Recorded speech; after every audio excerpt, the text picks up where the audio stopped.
Yung hapon ay nagsimula tulad ng kahit anong iba pa para kay Andar, isang matagumpay na tao na tila nagkaroon ng lahat ng kanyang pinapangarap, pera, prestihiyo, at isang karerang kapuri-puri. Ngunit sa pagpasok sa bahay ng kanyang stepfather, isang lugar na lagi niyang iniiwasan, mayroong nagbago sa hangin. Ang dapat sana'y isang simpleng pagbisita, ay magiging isang sandali na magbabago sa kanilang mga buhay magpakailanman.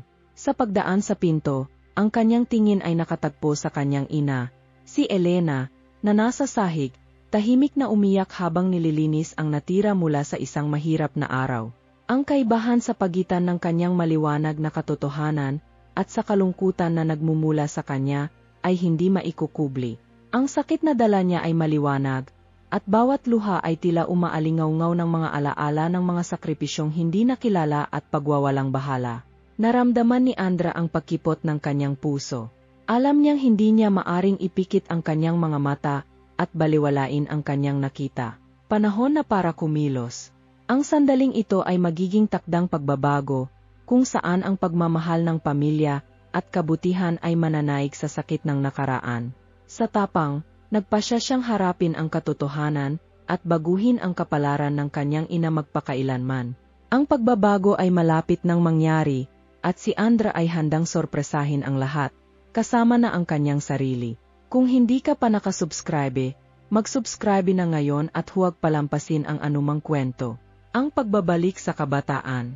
Si Andar, isang lalaking 35 taong gulang, ay bagong bumalik sa kanyang bayan, isang lugar na kanyang iniwan noon pa man upang maghanap ng kayamanan at pagkilala. Sa paglabas mula sa marangyang kotse, isang nagniningning na modelo na sumisimbolo ng kanyang tagumpay, naramdaman niya ang kirot sa kanyang puso. Ang mga kalye ay pareho sa mga iniwan niya, ngunit ngayon ay may dalang ibang bigat, na parang bawat sulok ay may dalang mga alaala at mga damdaming nakatago. Habang siya ay tumitingin sa paligid, ang mga alaala ng kanyang kabataan ay nagsimulang umapaw sa kanyang isipan tulad ng isang lumang pelikula. Naalala niya ang paglalaro sa kalsada kasama ang mga kaibigan, ang amoy ng mainit na tinapay na lumalabas mula sa panaderya sa kanto, at higit sa lahat, ang mapagmahal na titig ng kanyang ina, si Elena, na laging gumagawa ng pinakamahusay na makakaya niya sa kaunting mayroon siya. Ang bayan na iyon, sa kanyang maliliit na detalye, ay isang mikrokosmos ng kaligayahan at kasimplihan na hindi niya makakalimutan, kahit na siya ay nakapag-ipon na ng kayamanan. Si Andra ay naging milyonaryo sa isang industriya na maraming itinuturing na walang kabuluhan. Lumilikha siya ng mga aplikasyon na nangakong ikokonekta ang mga tao. Ngunit, sa kabaliktaran, nilalayo siya mula sa kanyang mga ugat. Sa kabila ng kaginhawaan at yaman ng kanyang bagong buhay, palaging may etyo sa kanyang isipan, isang bulong na nagsasabing hindi siya buo. Ang tagumpay ay hindi pumupuno sa puwang na kanyang nararamdaman. Ang maliit na bayan, sa mga simpleng bahay at mga hardin na puno ng bulaklak, ay may dala ng isang bahagi ng kanyang puso na hindi niya mapapalitan. Habang naglalakad siya sa mga kalsadang kilalang-kilala niya, isang patuloy na tanong ang pumasok sa kanyang isipan. Nakatira pa ba ang kanyang ina sa parehong bahay? Ang bahay na labis niyang minahal, na may pating na asul na bubong at ang kahoy na bakod na palaging nangangailangan ng bagong pintura, ay isang simbolo ng kanyang kabataan na nais niyang muling buhayin. Dito niya natutunan ang mga pangunahing halaga ng buhay, ang kahalagahan ng katapatan, pagsusumikap, at higit sa lahat, ng walang kondisyong pagmamahal. Ngunit ang nostalhiya na ito ay agad na tinakpan ng pakiramdam ng pagkakasala. Naalala niya ang mga tawag na hindi ginawa, ang mga pagbisita na hindi kailanman nangyari, at ang distansya na lumalim sa pagitan niya at ng kanyang ina. Ang tagumpay ay nagdala sa kanya sa isang buhay na tila malayo sa katotohanan ni Elena, na patuloy na nakikipaglaban upang mabuhay. Kahit na sa lahat ng kanyang mga tagumpay, naramdaman niyang siya ay nawawala sa isang mundong hindi kanya. Ang kislap ng mga ilaw ng malaking lungsod ay hindi kayang tanggalin ang mga anino ng nakaraan na patuloy na sumusunod sa kanya. Sa isang malalim na buntong hininga, nagpasya si Andra na kailangan niyang bisitahin ang kanyang ina. Ang hindi niya alam ay ang desisyong ito ay magbabago ng kanyang buhay magpakailanman. Pumunta siya sa kanyang dating bahay, ang kanyang isipan ay magulo sa mga iniisip kung ano ang magiging hitsura ng muli nilang pagkikita, Naisip ang kanyang mainit na ngiti at mahigpit na yakap. Sa bawat hakbang na ginagawa niya patungo sa pinto, isang kakaibang pakiramdam ng pagkabahala ang bumalot sa kanya. Siya ba ay tatanggapin ng kanyang ina na nakabukas ang mga bisig? O siya ba ay mabibigo dahil sa kanyang mahabang pagkawala? Sa wakas, pagdating sa pinto, nag-atubili siya sandali. Naalala ang mga gabi na pinakalma siya ng kanyang ina sa mga emosyonal na bagyo ng kanyang kabataan. Sa isang mahinang pagtapik, kumatok siya sa pinto. Ang kanyang espiritu ay nahahati sa pagitan ng pananabik at takot. At sa sandaling iyon, ang buhay na kanyang iniwan ay nakatakdang lumitaw sa kanyang mga mata, nagdadala ng mga katotohanan na hindi niya kailanman naisip na mangyayari. Nang bumukas ang pinto, si Andra ay napatigil. Ang kanyang mga mata ay nakatuon sa tanawin sa kanyang harapan. Ang kanyang ina ay nasa sahig, tahimik na umiyak habang nililinis ang silid. Ang kislap sa kanyang mga mata ay nawasak, na naglalarawan ng kalungkutan ng isang buhay na puno ng mga sakripisyo. Ang susunod na gagawin niya ay magiging isang sandali na magdadala ng gulat sa lahat. Ngunit magdadala rin sa kanya ng mas malalim na pag-unawa sa kung ano talaga ang mahalaga sa buhay. Ang nagwawasak na tanawin. Pinasok ni Andra ang pinto ng bahay, na bahagyang umuugong, parang nagigising mula sa isang mahabang tulog. Ang pamilyar na amoy ng lumang kahoy at ng amoy ng mga tuyong bulaklak ay agad na bumalot sa kanya. Nagdadala ng mga alaala ng isang mas masayang panahon, nang ang kanyang kabataan ay puno ng mga laro at tawanan. Ngunit sa pagkuha ng unang hakbang, isang pakiramdam ng pag-alala ang pumuno sa kanya. Parang isang madilim na ulap ang bumubuo sa dating asol na kalangitan. Sa may pusong nananabik, naglakad siya sa makitid na pasilyo, na naalala ang mga araw na siya ay tumatakbo dito, maingay at nagtatago para maghanap ng mga pakikipagsapalaran. Gayunpaman, sa araw na ito, tila lahat ay iba. Ang mga dingding, na dati-rati ay umaabot sa tawanan, ngayon ay tila nag-ingat ng isang mabigat na katahimikan, na parang sinisipsip ang lungkot na pumuno sa bawat sulok ng bahay na iyon. Nag-atubili siya saglit, ang kanyang kamay ay nakalaylay sa doorknob ng silid ng kanyang ina, bago niya binuksan ang pinto. Ang nakita niya ay nagdulot ng pagkabigla sa kanya. Ang tanawin sa kanyang harapan ay nakakasad at nakakaantig. Ang kanyang ina, si Elena, ay nasa sahig ng sala, nakaluhod, ang mga kamay ay marumi mula sa isang basang tela. Nililinis niya ang sahig. Ngunit ang mga luha na umaagos sa kanyang mukha ay nagpapahirap pa sa gawain. Ang kanyang mga uban na buhok, na dati ay simbolo ng kanyang karunungan at lakas, ay magulo at bumabagsak sa kanyang mga mata. Itinatago ang masiglang babaeng kilala ni Andra. Ang kaibahan sa pagitan ng anyo ng kanyang ina at ng kasiyahan sa kanyang kasalukuyang buhay ay parang isang sampal sa mukha. Ang katotohanan ay malupit at walang awa.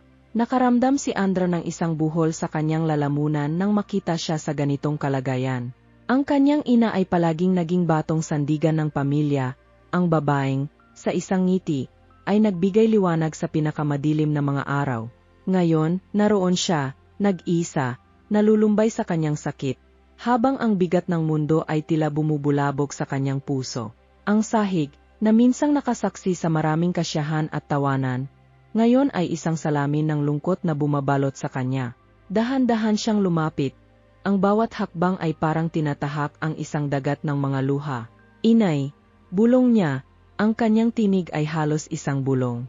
Itinaas niya ang kanyang tingin, at nang makita siya, isang ekspresyon ng pakilala ang lumitaw sa kanyang mukha, kasama ang isang malungkot na ngiti at isang dagat ng mga luha. Ang kanyang anyo, na may sugatang puso at pulang mga mata, ay isang masakit na paalala ng kung ano ang naging buhay. Ano ang nangyari? Tanong ni Andra, ang pag-aalala ay lumalabas sa kanyang tinig. Si Elena, na may hawak na basang tela, ay naglabas ng isang malalim na hikbi. Ah, anak ko, ako, gusto ko sanang maging iba ang lahat. Sabi niya, ang kanyang boses ay may pighati. Ang dapat sana ay isang tahanan na puno ng pag-ibig, at pagtanggap ay naging isang espasyo, na minarkahan ng kalungkutan at kawalang pag-asa. Lumuhod si Andra sa tabi niya, hindi lamang upang tulungan siyang linisin, kundi upang magbigay ng kaaliwan na labis niyang kailangan. Kinuha niya ang tela mula sa kanyang mga kamay at niyakap siya, isang mahigpit na yakap na may kapangyarihang magpagaling ng mga sugat na hindi nakikita. Habang ang init ng yakap ay kumakalat sa pagitan nilang dalawa, naramdaman ni Andra na ang kanyang sariling lungkot ay nahahalo sa kanya. Parang ang lahat ng masasayang alaala na kanyang itinagong ay unti-unting nawawasak. Naalala niya ang mga hapon na tinuruan siya ng kanyang ina na magluto, ang mga kantang kanyang ina na kinakanta, habang siya ay pinagmamasdan ng may paghanga. Ang babaeng iyon, na palaging naging kanyang bayani, ngayon ay nahaharap sa bagyo na mag-isa. "Inay, narito ako ngayon," sabi niya, sinusubukang ipahayag ang lakas sa kanyang mga salita. Sama-sama nating harapin ito. Ang kanyang tingin, puno ng sakit at pag-asa, ay nagbigay sa kanya ng katiyakan na ang kanyang presensya ay may kahulugan. Sa kaibuturan, alam ni Andra na, sa kabila ng lahat ng hamon na darating, ang pag-ibig na umiiral sa pagitan nilang dalawa ay isang ilaw sa kadiliman. Ang tanawin, bagaman nakakasad, ay isa ring pagbabago ng takbo. Dito, sa sahig ng bahay na naging tagpuan ng maraming alaala, nagpasya si Andra na hindi na siya magiging tagapangalaga sa buhay ng kanyang ina. Kailangan niyang lumaban, hindi lamang para sa kanya, kundi para sa kanyang sarili, upang mabawi ang mga nawalang bagay. Ang pagnanais na protektahan ang kanyang ina ay sumisibol sa kanyang puso, at ang determinasyong ito ang magiging lakas na maggagabay sa kanila sa mga darating na mahihirap na sandali. Habang ang liwanag ng araw ay pumasok sa mga maalikabok na bintana, nagsimula silang magtrabaho ng magkasama. Isang tela dito, isang ngiti doon, ibinabalik nila hindi lamang ang pisikal na espasyo, kundi pati na rin ang ugnayang nag-ugnay sa kanila. Ang bawat galaw, bawat kilos, ay isang maliit na tagumpay laban sa lungkot na bumabalot sa kanila. Ang tahanan, bagaman may mga peklat, ay mayroon pa ring potensyal na maging isang ligtas na kanlungan. At habang tinitingnan ni Andra ang kanyang ina, isang bagong pag-asa ang nagsimulang umusbong sa kanyang puso. Sama-sama tayo ini. Gagawin nating punuin ang bahay na ito ng tawanan muli. Pangako niya, hindi alam na ito ay simula lamang ng marami pang pangako na kanyang gagawin sa kanyang sarili. Magkasama, sisimulan nila ang isang bagong kabanata, kung saan ang pag-ibig at pagtitiyaga ang magiging kanilang pinakamalakas na sandata.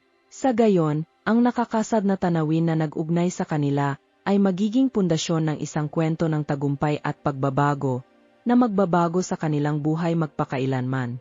At habang patuloy silang naglilinis, hindi may iwasang itanong ni Andra, ano pa ang darating? Paano nila haharapin si Carlos at ang pang-api na kanyang dinala? Ang bawat hamon ay tila papalapit, ngunit isang bagay ang tiyak, handa na siyang lumaban. Ang pagsisiwalat ng katotohanan. Matapos ang mahabang araw ng trabaho at sama-samang pagsisikap upang ayusin ang bahay, sa wakas ay nakatagpo sina Andra at ang kanyang ina ng isang sandali ng kapayapaan. Ang araw ay nagsisimulang lumubog, pinapahid ang langit ng mga kulay kahel at rosas, habang ang malambot na liwanag ay nagbigay liwanag sa sala. Sa isang buntong hininga ng ginhawa, umupo si Elena sa isa sa mga sirasirang upuan. Ang kanyang mga mata ay nagniningning na may halo ng pagod at pasasalamat na kasama ang kanyang anak sa tabi. Si Andra, na nararamdaman pa rin ang tensyon ng naunang tanawin, ay hindi may iwasang mapansin ang sakit na bumabalot sa paligid. Habang inaayos niya ang ilang bagay sa paligid, ang kanyang isip ay naguguluhan. Alam niyang mayroong ibang bagay na hindi pa naihahayag ng kanyang ina, isang bagay na bumibigat sa kanyang puso at kailangang sabihin. Nanay, nagsimula siya ng may pag-aalinlangan, habang hinahanap ang mga mata niya. Mukhang napapagod ka. Napakarami mong pinagdaraanan, pero nararamdaman kong may iba ka pang kailangan sabihin sa akin. Ang pag-aalinlangan sa kanyang boses ay hindi nakaligtas sa atensyon ni Elena. Tumingin siya sa kanya, at sa isang sandali, ang katahimikan ay bumalot sa silid. Tanging naputol lamang ng banayad na alon ng mga dahon ng puno sa labas. Humugot ng malalim na hininga si Elena, na parang nag-andaan siyang buksan ang isang pintuang matagal nang nakasarado. Anak, nagsimula siya, ang boses niya ay nanginginig.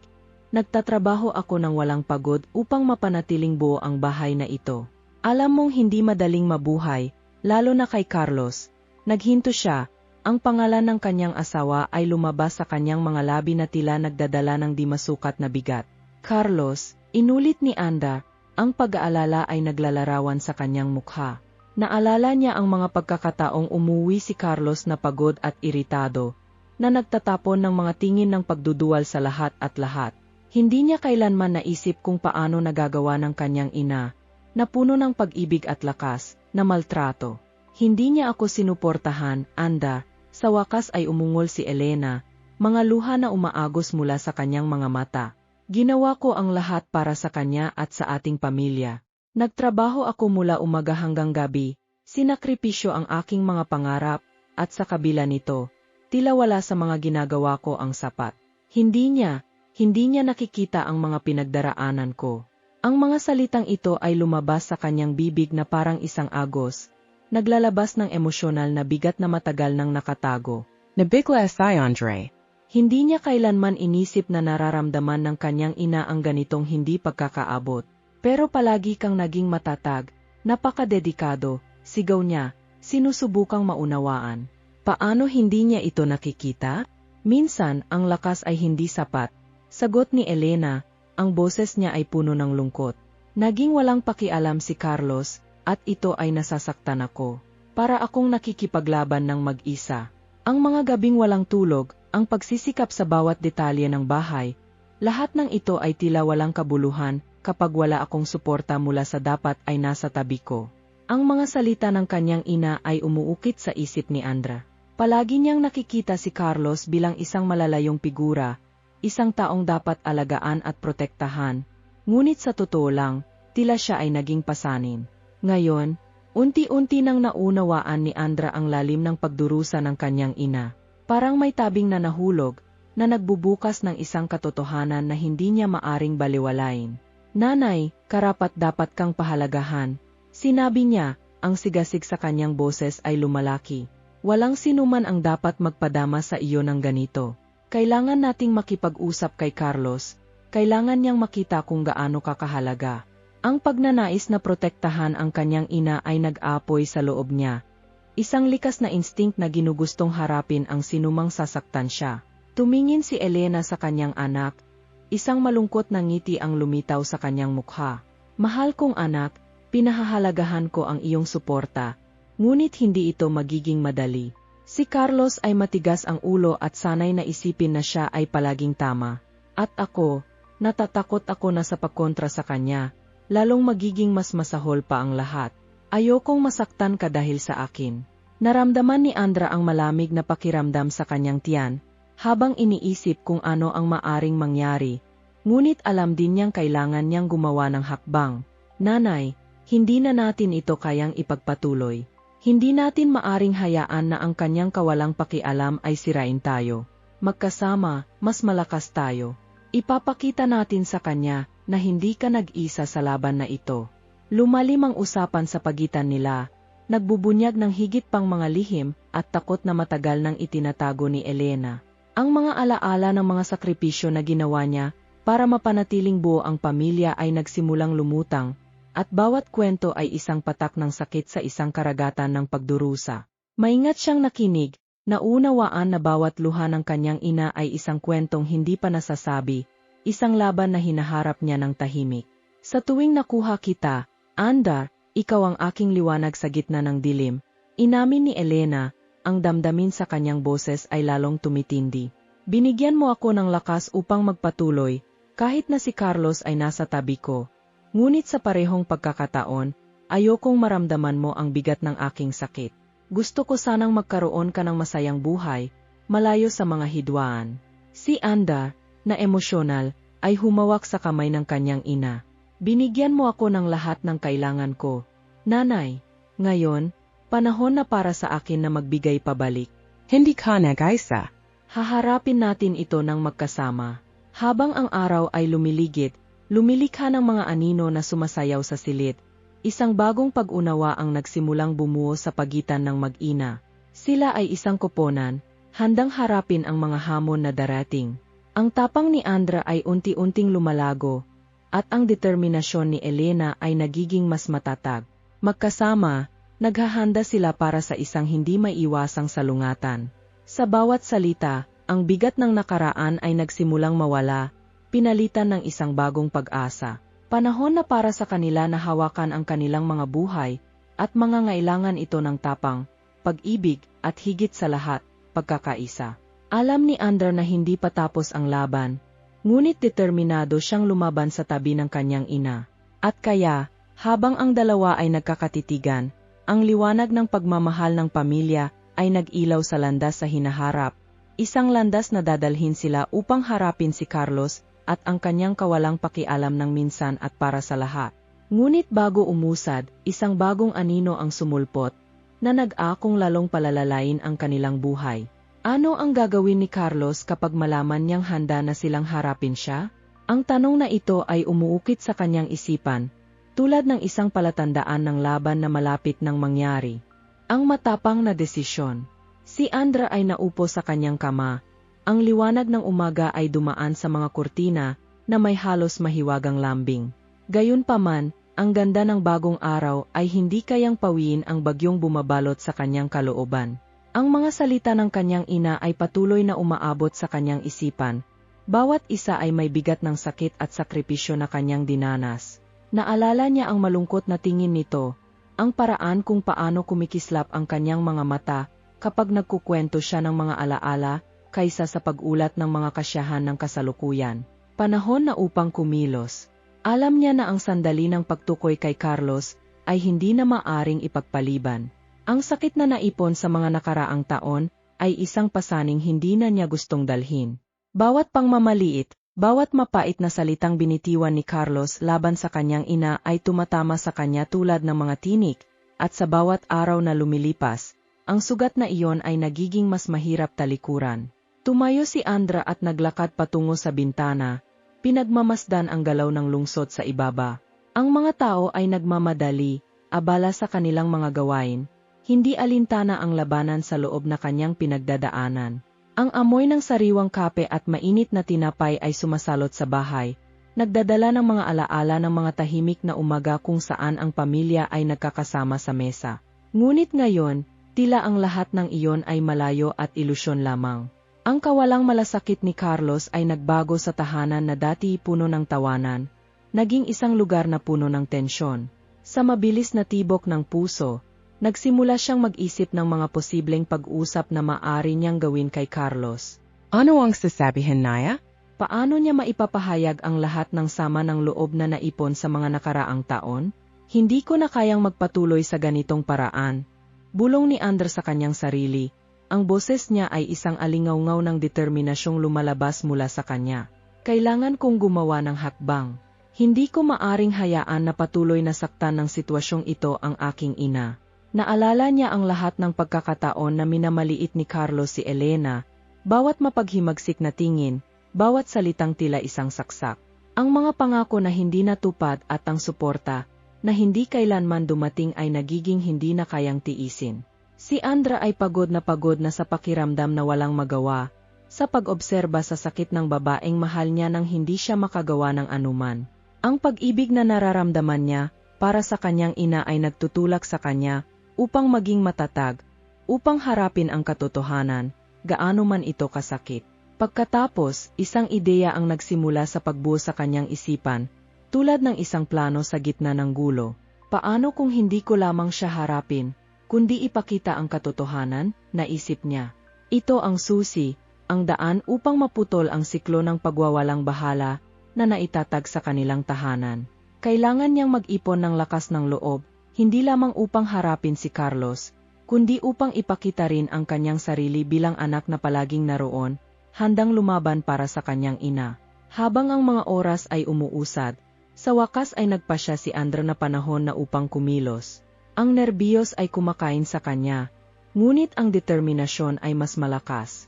Mabilis siyang nagbihis, ang mga kamay ay bahagyang nanginginig habang siya ay nagbutons ng kanyang kamiseta. Ngayon ang araw, bulong niya sa kanyang sarili, humihinga ng malalim. Sa bawat hakbang na kanyang ginagawa patungo sa sala, naramdaman niyang papalapit na siya sa isang labanan, isang laban para sa katarungan at pag-ibig. Pagpasok sa sala, nakita niyang nakaupo si Carlos sa sopa, nanonood ng isang laban ng putbol na may parehong kawalang interes na ipinakita nito sa mga nakaraang buwan. Ang telebisyon ay nagpapakita ng mga makukulay na imahe ng mga manlalaro na tumatakbo sa larangan, Ngunit ang tanawin ay hindi nakapagpakuha ng pansin ni Anda. Ang mahalaga ay ang lalaking nasa kanyang harapan, ang may kakayahang saktan ang kanyang ina, at patuloy na nakaupo doon na parang wala namang nangyayari. Tumingin si Carlos kay Anda, isang ekspresyon ng pagwawalang bahala ang sumaklaw sa kanyang mukha. Ano ang gusto mo? Tanong niya, na parang si Andra ay wala ng iba kundi isang abala.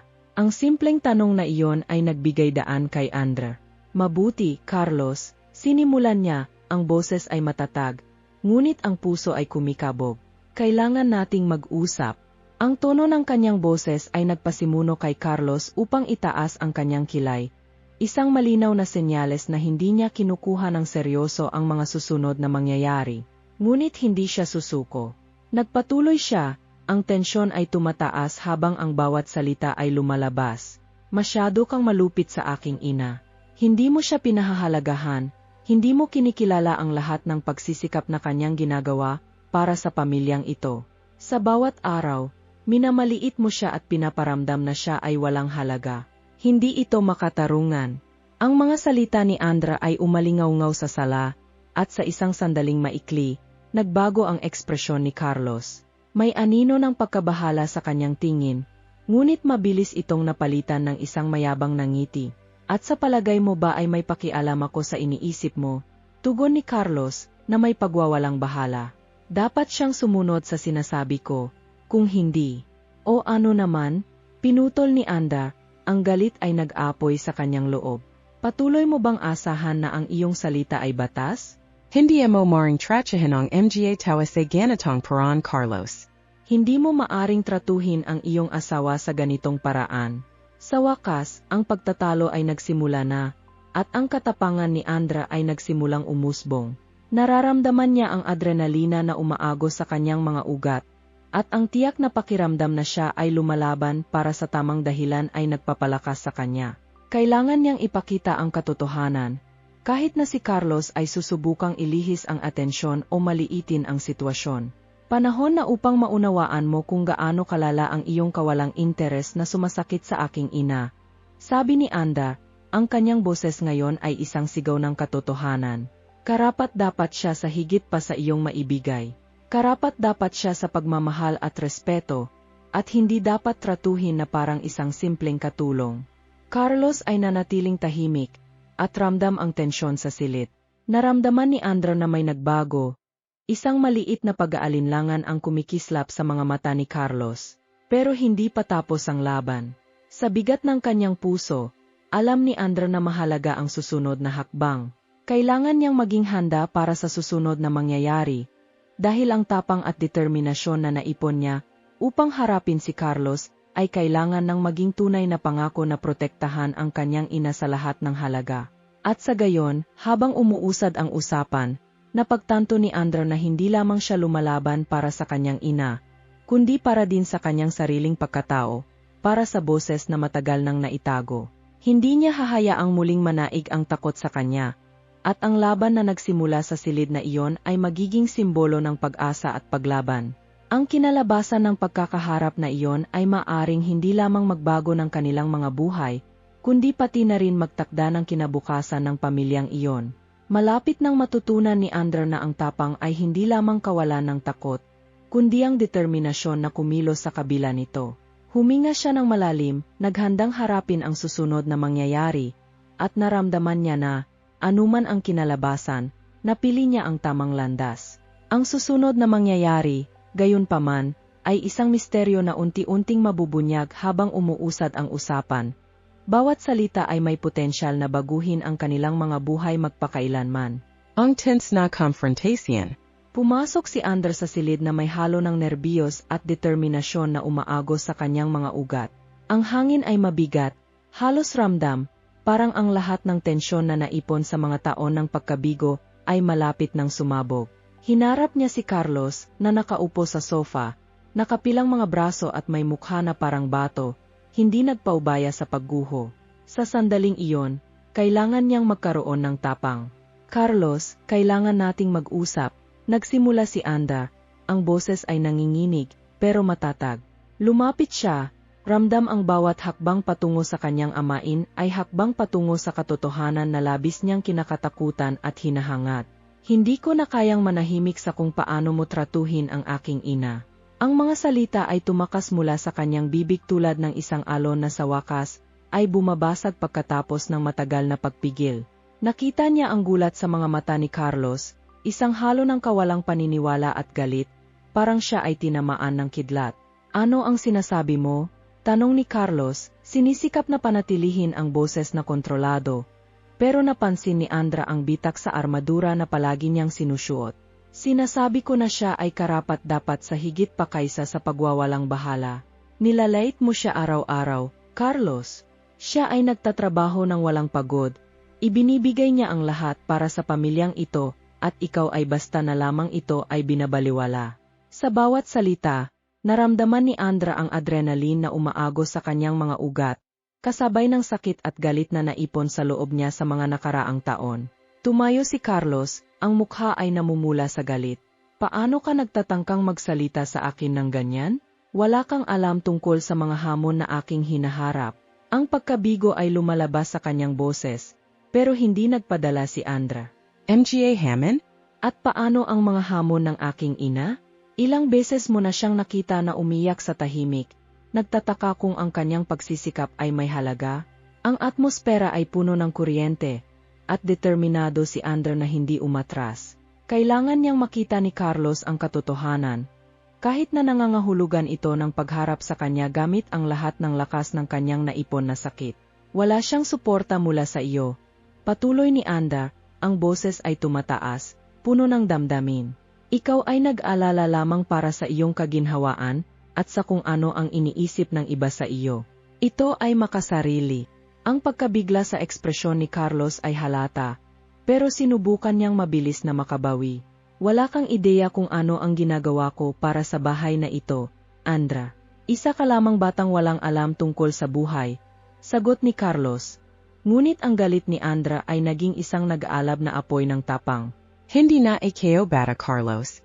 Ako ang iyong anak na tanso at nakikita ko kung ano ang nangyayari dito. Panahon na upang harapin mo ang iyong mga responsibilidad at tumigil sa pagtatago sa likod ng iyong anyo na perpektong amain. Ang puso ni Andra ay tumitibok ng napakabilis. Parang ito ay lilipat mula sa kanyang dibdib. Hindi siya kailanman nagsalita ng ganito. Hindi siya kailanman naglakas loob na hamunin si Carlos sa ganitong paraan. Pero ang katotohanang dala niya ay mas malakas kaysa sa anumang takot. At habang dumadaloy ang mga salita, naramdaman niyang siya ay mas malakas, mas tiwala sa sarili. Ang tensyon sa pagitan nila ay lumalaki tulad ng isang bagyo na malapit ng bumuhos. Napansin ni Carlos na unti-unting nawawalan siya ng kontrol. Sinubukan niyang baguhin ang taktika.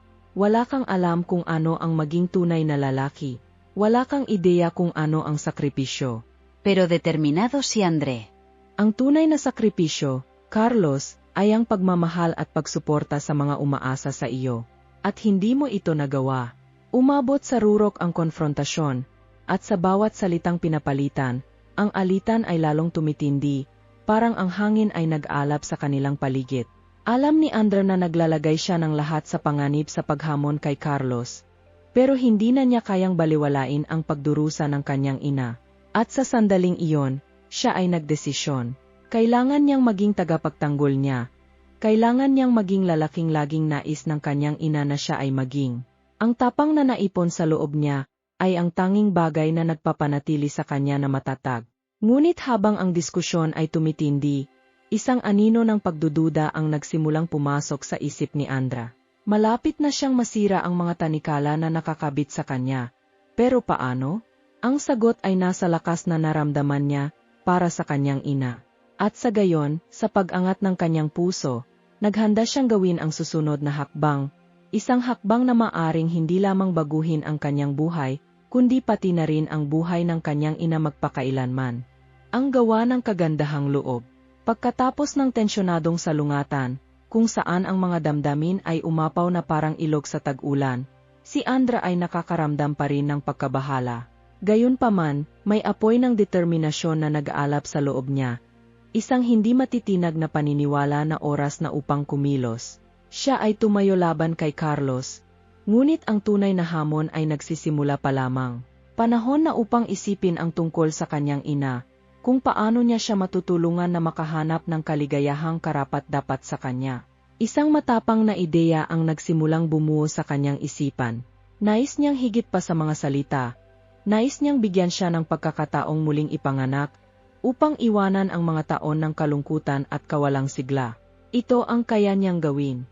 Naalala niya ang isang maliit na bahay, ngunit mainit na tahanan, na palaging walang laman sa kanilang lugar. Ito ay isang lugar na tila ginawa para sa mga bagong simula, na may malalaking bintana na nagpapapasok ng liwanag ng araw, na parang bawat sinag ay gustong bumulong. Dito ka maaring maging masaya. Nakapagdesisyon, si Andra ay nagsimulang magbalangkas ng plano. Naimagine niya kung paano ito magiging, ang kanyang ina na pumapasok sa bahay, ang ekspresyon ng gulat sa kanyang mukha, at kaagad pagkatapos, isang ngiti na nagniningning, na parang sa wakas ay natagpuan na niya ang kanyang tahanan muli. Alam niya na ang kilos na ito ay dapat na higit pa sa isang simpleng regalo. Ito ay dapat na isang paanyaya, upang makalaya siya mula sa emosyonal na bigat na kinakatawan ni Carlos. Nang dumating ang gabi, tinawag niya ang kanyang ina para sa isang pag-uusap. Ang kanyang puso ay tila mabigat pa rin, dala ang mga bakas ng araw. Pumasok siya sa silid na may pagod na mga mata, ngunit may isang ningning ng kuryosidad sa kanyang tingin. Ender, anong nangyari? Mukhang iba ka, sabi niya, na may halo ng pag-aalala at pag-asa. May naiisip ako, inay, nagsimula si Anda, na humihinga ng malalim. Paano kung magsimula tayong muli? Nakakita ako ng isang maliit na bahay na maaari nating maging atin. Gusto kong makita mo ito. Ang mga salita ay lumabas na parang isang tuloy-tuloy na agos, puno ng damdamin at inaasahan. Siya ay kinakabahan, ngunit sa parehong oras ay umaasa, naniniwala na ito na ang pagbabago na parehong kailangan nila. Ang mga mata ng ina ni Andra ay lumaki sa gulat. Isang bahay, para sa atin? Nag-atubili siya, na parang ang katotohanan ay hindi pa rin umabot sa kanya. ¿Pero si Carlos? Hindi niya ito hahayaan na mangyari. Ang sakit sa kanyang boses ay nadarama, ngunit si Andra ay handang durugin ang mga takot na iyon. Hindi, ine. Ito ang iyong pagkakataon na muling magsimula. Si Carlos ay hindi makakapagdesisyon kung ano ang nararapat sa iyo. Ikaw ay napakalakas at kamangha-mangha, at hindi mo kailangang dalhin ang pasaning ito ng nag-isa. Iwanan na natin ang lahat ng ito. Lumapit siya sa kanya, humahawak sa kanyang mga kamay. Gusto kong malaman mo na hindi ka nag-isa. Nandiyan ako sa tabi mo palagi. Panahon na upang makawala. Tumingin siya sa kanya, ang kanyang mga mata ay may luha, ngunit ngayon ay may butil ng pag-asa na lumalago sa loob niya. At kung mabigo ako, Ender? At kung hindi ko kaya? Ang takot ay naunawaan, ngunit ang determinasyon ni Andra ay nakakahawa. At kung pahintulutan mong subukan, sagot niya, na may ngiting nakakapagpasigla. Hindi mo kailanman malalaman kung ano ang maaari mong makamit, kung hindi mo ibibigay ang unang hakbang. Nandiyan ako sa iyo, sa bawat hakbang ng daan. At sa gayon, sabay silang umalis upang makita ang bagong bahay. Nang dumating sila, ang araw ay lumiligid na, nagbigay ng gintong liwanag sa estruktura, na parang nagdiriwang ng sandaling iyon. Hawak ni Andra ang kamay ng kanyang ina habang siya ay tinitingnan ang paligid. Ang kanyang ekspresyon ay nagbabago mula sa gulat hanggang sa pag-ingat. Ang ganda, Ender. Ako, hindi ko kailanman naisip na magkakaroon tayo ng ganito. Sabi niya, ang boses ay may halong damdamin. Ito ang ating bagong simula, sagot niya, puno ng sigla. Dito, maari kang maging ikaw, nang hindi nag-aalala sa kung ano ang iniisip ni Carlos. Ito ay isang espasyo para sa iyo, upang muling matuklasan ang iyong sarili. Ang mga salita ni Andra ay parang balsamo para sa kanyang kaluluwa, at, sa kauna-unahang pagkakataon sa mahabang panahon, nakaramdam siya ng alon ng kalayaan. Habang bumababa ang gabi at nagsisimulang kumikislap ang mga bituin sa langit, tiningnan siya ng ina ni Andra nang may pasasalamat. Hindi ko alam kung paano magpapasalamat. Ikaw ang pinakamahusay na anak na maaring magkaroon ng isang ina. Ngunit alam ni Andra na ang kanyang ginagawa ay simula pa lamang. Ang landas na nasa unahan ay hindi pa tiyak, puno ng mga hamon at takot, ngunit sila ay magkasama. At iyon ang lahat ng mahalaga. Ang koneksyong kanilang nilikha sa sandaling iyon ay higit pa sa isang gawa ng kagandahang loob. Ito ay isang pangako na pareho silang susuporta sa isa't isa habang iniwan nila ang mga anino ng nakaraan. Ngunit, para kay Andar, ito ay lamang ang unang bahagi ng isang mas malaking pagbabago. Alam niyang kailangan niyang harapin si Carlos muli, hindi lamang para sa kanyang ina, kundi para sa kanyang sarili. At sa gayon, habang sila ay umalis mula sa bagong bahay, isang bagong kabanata ang malapit nang magsimula, at kasama nito, isang hamon na mangangailangan ng lahat ng lakas ng loob na mayroon sila. Ang bagong simula. Ang paglipat ni Elena sa bagong bahay ay isang kaganapan na puno ng damdamin, isang halo ng pagkabahala at pag-asa. Ang araw ay nagsisimula ng lumubog, pinapahiran ang lahat ng gintong liwanag, na parang ang universo ay nagdiriwang ng bawat maliit na hakbang na kanilang ginagawa patungo sa mas magandang hinaharap. Ang bahay, na ngayon ay pinalamutyan ng mga kahon at bagong kasangkapan, ay puno ng mga posibilidad. Para bang ang bawat peder ay sabik na naghihintay na marinig ang mga kwentong doon ay ikukwento. Nandiyan si Anda, pawisan at nakangiti, tumutulong sa kanyang ina na mag-unpak. Pinagmamasdan niya siya ng may malalim na pagmamahal, hinahangaan ang lakas na palaging ipinapakita niya, kahit sa mga panahong mahirap. Inay, tingnan mo ang lugar na ito. Perpekto ito para sa iyo. Isipin mo, dito maaari tayong magtanim sa bakuran, at magkaroon pa ng reading area sa sala. Siya ay sumigaw, habang ang kanyang ina ay tinitingnan ang paligid, na tila inaasim ang pagbabago. Ang gawain ng pagkamagandang loob. Hindi ko akalain na makakakuha ako ng ganito. Para itong isang panaginip, tugon ni Elena, ang mga luha ng kasiyahan ay nagniningning sa kanyang mga mata. Ang kanyang ngiti ay nagniningning, na nagliliwanag hindi lamang sa kanyang mukha, kundi pati na rin sa buong paligid. Ang kanyang kaligayahan ay nakakahawa, at bawat ngiti ay nagpapa-overflow ng puso ni Andra ng pagmamalaki. Habang binubuksan ang isang kahon, natagpuan ni Elena ang isang lumang litrato noong si Andra ay maliit pa, natatawa habang hawak ang isang lobo. Ang larawan ay nagdala sa kanya pabalik sa panahon kung saan ang buhay ay tila mas simple, puno ng tawanan at laro. Naalala mo ba ang araw na ito?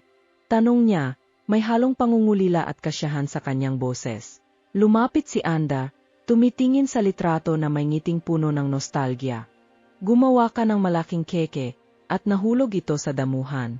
Pero tumawa ka lang at ginawan mo kami ng picnic. Magandang alaala iyon. Napakagandang panahon, siya ay humikbi, puno ng pangungulila. Ngunit sa parehong oras, ang presensya ni Anda sa kanyang tabi ay ginawang aral ang nakaraan, hindi isang pasanin. Nasa realidad na sila ng kasalukuyan, at iyon ang pinakamahalaga. Habang lumilipas ang panahon, habang sila ay nag-uunpak at nag-ayos ng bawat silid, ang bahay ay nagsimulang mabuhay. Ang amoy ng sariwang kape ay sumalubong sa kusina, at ang sala ay napuno ng tawanan at usapan. Naglagay si Andra ng mahinahong musika, pinupuno ang paligid ng mga nota ng kasiyahan at nostalgia. Gumawa tayo ng espesyal na hapunan upang ipagdiwang ang ating bagong simula, mungkahi ni Anda, na nakatingin sa kanyang ina na may kasigasigan. Ang ideya ay nagbigay sa kanya ng ngiti. Sana, maaari nating gawin ang recipe ng iyong lolo. Iyon na palaging ginagawa niya sa mga pagdiriwang. Ang gawaing pagluluto ng magkasama ay naging isang sandali ng pagkakaisa, kung saan bawat hiwa ng gulay at bawat halo ng pampalasa ay isang pagdiriwang ng kanilang ugnayan. Ang amoy ng sariwang pagkain ay higit pa sa isang simpleng aroma. Ito ay isang simbolo ng bagong kabanata, ng bagong buhay na puno ng pag-ibig at pag-asa. Ang ugnayan ng ina at anak ay lumalakas sa bawat sandali. Napagtanto ni Andra na may higit pa sa simpleng paglipat ng bahay. Nagbabago sila ng magkasama, natututo na iwanan ang nakaraan at yakapin ang isang hinaharap na, kahit hindi tiyak, ay puno ng mga pangako. Si Elena, ngayon sa kanyang bagong tahanan, ay nakakaramdam ng muling pag-renew. Siya ay muling natutuklasan ang sarili, pinapayagan ang sarili na maging masaya pagkatapos ng mga taon ng pakikibaka at pagdurusa. Kapag ang pagkain ay handa na, umupo sila sa mesa, isang kapaligiran na nilawan ng mga kandila na dahan-dahang sumasayaw, parang ipinagdiriwang ang pag-ibig na umusbong sa pagitan nila. Sobrang proud ako sa iyo, nanay, sabi ni Andar, hawak ang kanyang kamay. Karapat-dapat ka sa kasyahang ito. Tumingin si Elena sa mga mata ng kanyang anak, at nakita hindi lamang isang lalaki, kundi ang batang minsang nangarap na baguhin ang mundo. At ikaw, aking mahal, ang dahilan kung bakit ako patuloy na naniniwala sa pag-ibig at pag-asa. Sa bawat subo, naalala nila ang mga sandali ng kasyahan at sama-samang hinaharap ang mga sakit ng nakaraan. Nagkaroon ng malalim na usapan sa pagitan ng tawanan at alaala, pinalakas ang ugnayang tila hindi mababasag. Para bang, nang magkasama, nakalikha sila ng isang bagong universo, kung saan ang pag-ibig at kaligayahan ay maaring umusbong. Habang umuusad ang gabi, nagsimulang maramdaman ni Elena na ito talaga ay isang bagong simula. Ang bahay ngayon ay puno ng mga alaala, ngiti, at muling na pagbagong pag-ibig, ay ang tahanan na palagi niyang pinapangarap. At si Andar, sa kanyang tabi, ay kumakatawan hindi lamang sa kanyang anak kundi pati na rin sa isang tunay na kasama sa paglalakbay ng buhay. Ang hinaharap ay nasa darating pa, ngunit ang katiyakan na sila ay magkasama ay ginawang mas madali ang lahat. At sa gayon, sa gabing iyon, nang ang mga bituin ay nagniningning ng maliwanag sa langit, napagtanto nila na ang tunay na lakas ng pamilya ay nasa kakayahang bumangon at muling mag-imbento. At sa pag-isip na iyon, pareho silang nakatulog ng mahimbing, nangangarap ng mga bagong pakikipagsapalaran na darating. Ang kanilang kwento ay nagsisimula pa lamang, at magkasama, handa silang harapin ang anumang hamon. Pinatibay ng pag-ibig at pag-asa na ngayon ay puno ng kanilang mga buhay. Ang paglalakbay ni Andra at Elena ay hindi lamang tungkol sa paglipat sa isang bagong tahanan. Ito ay isang tunay na pagbabago ng buhay. Ang tapang ni Andra sa pagharap kay Carlos, ang kanyang determinasyon na palayain ang kanyang ina mula sa pasanin ng isang masakit na nakaraan, at ang mapagbigay na kilos na nagbigay kay Elena ng bagong tahanan, lahat ito ay umabot sa isang makulay na tapestry ng pag-ibig, pag-asa, at katatagan. Si Elena, sa pag-iwan sa mga anino ng kawalang interes at pagkadismaya, ay natuklasan na bawat araw ay isang bagong pagkakataon upang muling tukuyin ang sarili. Si Andar, sa pagsuporta sa kanyang ina, ay napagtanto na ang pag-ibig ay maaring maging pinakamakapangyarihang puwersa, na kayang magpagaling ng mga sugat at pag-isahin ang mga puso. Magkasama, natutunan nila na ang mga ugnayang pamilya ay hindi lamang tungkol sa dugo, kundi tungkol sa pag-unawa, suporta, at ang kakayahang muling magsimula, kahit na ang buhay ay tila nagwawasak. Ang kwentong ito ay nagpapalala sa atin na hindi mahalaga kung gaano kahirap ang daan, palaging may liwanag sa dulo ng tunel. Bawat isa sa atin ay may kapangyarihang baguhin ang kanilang katotohanan, palayain ang sarili mula sa mga nakakalason na relasyon, at linangin ang isang kapaligiran ng pag-ibig at suporta. Gaya ni na Andra at Elena, maaari mo ring matuklasan ang lakas sa iyong sarili at sa mga taong mahal mo. Pinapayagan ang pag-asa na umusbong sa bawat bagong umaga. Kung ang kwentong ito ay umantig sa iyong puso at nagbigay inspirasyon sa iyo, upang maghanap ng mga bagong posibilidad sa iyong sariling buhay, huwag kalimutang mag-subscribe sa aming channel. Sumali sa amin sa paglalakbay na ito ng mga emosyon at pagninilay, kung saan ang mga kwento tulad ng kay Andra at Elena ay nagpapakita sa atin na palaging may bagong simula na naghihintay sa atin. Ibahagi ang iyong mga opinyon at karanasan sa mga komento sa ibaba, at tulungan kaming ipalaganap ang mensaheng ito ng pag-ibig at pagbabago. Magtulungan tayo upang bumuo ng isang komunidad na pinahahalagahan ang kapangyarihan ng mga kwento.